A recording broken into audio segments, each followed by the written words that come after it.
Voter list ಪರಿಷ್ಕರಣೆ ಭಾಳ ವರ್ಷಗಳಿಂದ ನಡ್ಕೊಂಡು ಬಂದಿರತಕ್ಕಂಥ ಪದ್ಧತಿ ಅದು. ನಮಗೆ ಸ್ವತಂತ್ರ ಬಂದಾಗಿಂದನೂ ಕೂಡ ಯಾರು ಮರಣವಂತಾರೆ, ಯಾರು ಆ ಗ್ರಾಮದಲ್ಲಿ ವಾಸ ಇರೋದಿಲ್ಲ, ಅದನ್ನು ಡಿಲೀಟ್ ಮಾಡ್ತಕ್ಕಂಥದ್ದು ಮತ್ತು ಯಾರು ಹೊಸದಾಗಿ ಇದ್ದಾರೆ ಅದನ್ನು ಸೇರ್ಪಡೆ ಮಾಡ್ತಕ್ಕಂಥದ್ದು ಪ್ರಕ್ರಿಯೆ. ಬಟ್ ಈ SIR ಯಾತಕ್ಕೋಸ್ಕರ ಬಂತು ಅಂತ ಗೊತ್ತಿಲ್ಲ. ನಾವು ಆ ಪ್ರಕ್ರಿಯೆ ಮೊದಲಿಂದ ಕೂಡ ನಡ್ಕೊಂಡು ಬರ್ತಿತ್ತು ರೆಗ್ಯುಲರಾಗಿ. ಈಗ SIR ಅಂತಕ್ಕಂಥದ್ದನ್ನು ಕೇಂದ್ರ ಸರ್ಕಾರ ಅದನ್ನು ಇವಾಗ ಮಾಡ್ಬೇಕಂತೇಳಿ ತಂದಿದ್ದಾರೆ. ಅದಕ್ಕೆ 1 ತಿಂಗಳು ಗಡುವು ಕೊಟ್ಟಿದ್ದಾರೆ. 1 ತಿಂಗಳು ಯಾಕೆ ಅಷ್ಟು ಬೇಗ ಅಷ್ಟೊಂದು ತರಾತುರಿನಲ್ಲಿ 1 ತಿಂಗಳಲ್ಲೇ ಮುಗಿಸ್ಬೇಕು ಅಂತಕ್ಕಂಥ ಗಡುವು ಗೊತ್ತಿಲ್ಲ. ಈಗ SIR ಇಂದ ರಾಜ್ಯಗಳ ಮೇಲೆ ರಾಜ್ಯದ ಚುನಾವಣೆಗಳ ಮೇಲೆ ಯಾವ ರೀತಿ ಪರಿಣಾಮ ಬೀರಿದೆ ಅಂತಕ್ಕಂಥದ್ದು ಕೂಡ ವೆಸ್ಟ್ ಬೆಂಗಾಲ್ ಇರ್ಬೋದು, ಬೇರೆ ಬೇರೆ ಕಡೆಯಲ್ಲಿ ನಾವೆಲ್ಲ ನೋಡಿದ್ದೀವಿ. ಅದರಿಂದ ನಾವು ಕೂಡ ನಮ್ಮ ಕಾರ್ಯಕರ್ತರಿಗೆ ಹೇಳಿದ್ದೀವಿ, ಸಜ್ಜಾಗಬೇಕು. ಕೇಂದ್ರ ಸರ್ಕಾರ ದುರುದ್ದೇಶಪೂರ್ವಕವಾಗಿ ಈ SIRನ್ನು ಅನುಷ್ಠಾನ ಮಾಡಿದೆ.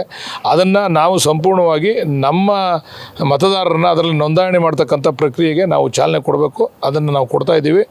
ನಮ್ಮ ನಾಯಕರುಗಳು ಕೂಡ ನಮ್ಗೆ ಎಚ್ಚರಿಸ್ತಾ ಇದ್ದಾರೆ. ಅದನ್ನು ಮಾಡಿ ಮುಗಿಸ್ತೀವಿ ಸರ್ ಈ ತಿಂಗಳಲ್ಲಿ. ಕುಮಾರಸ್ವಾಮಿ ಅವರು ಹೋಗಿ ಬಂದರು ಸರ್, DK ಶಿವಕುಮಾರ್ ಬರಲಿಲ್ಲ ಅಂತ ಅಲ್ಲಿ ಚೇರ್ ಹಾಕಿ ರೆಡಿ ಮಾಡಿ ಸರ್. ಅವ್ರ ಬಗ್ಗೆ ಮಾತಾಡೋದು ಬೇಡ ಸರ್, ಬೇರೆ ಏನಾದ್ರು ಮಾತಾಡಿ ಸರ್. ಸುಮ್ಮನೆ ಸರ್ ಈಗ ಕೇಳಿ ಸರ್ ಈಗ ಕೇಳಿ ಸರ್. ಆಯಿತು ಆಯಿತು ಪಾಪ ಅವ್ರು ಏನೇನೋ ಹೇಳ್ಕೊಳ್ಳಿ ಬಿಡಿ ಸರ್.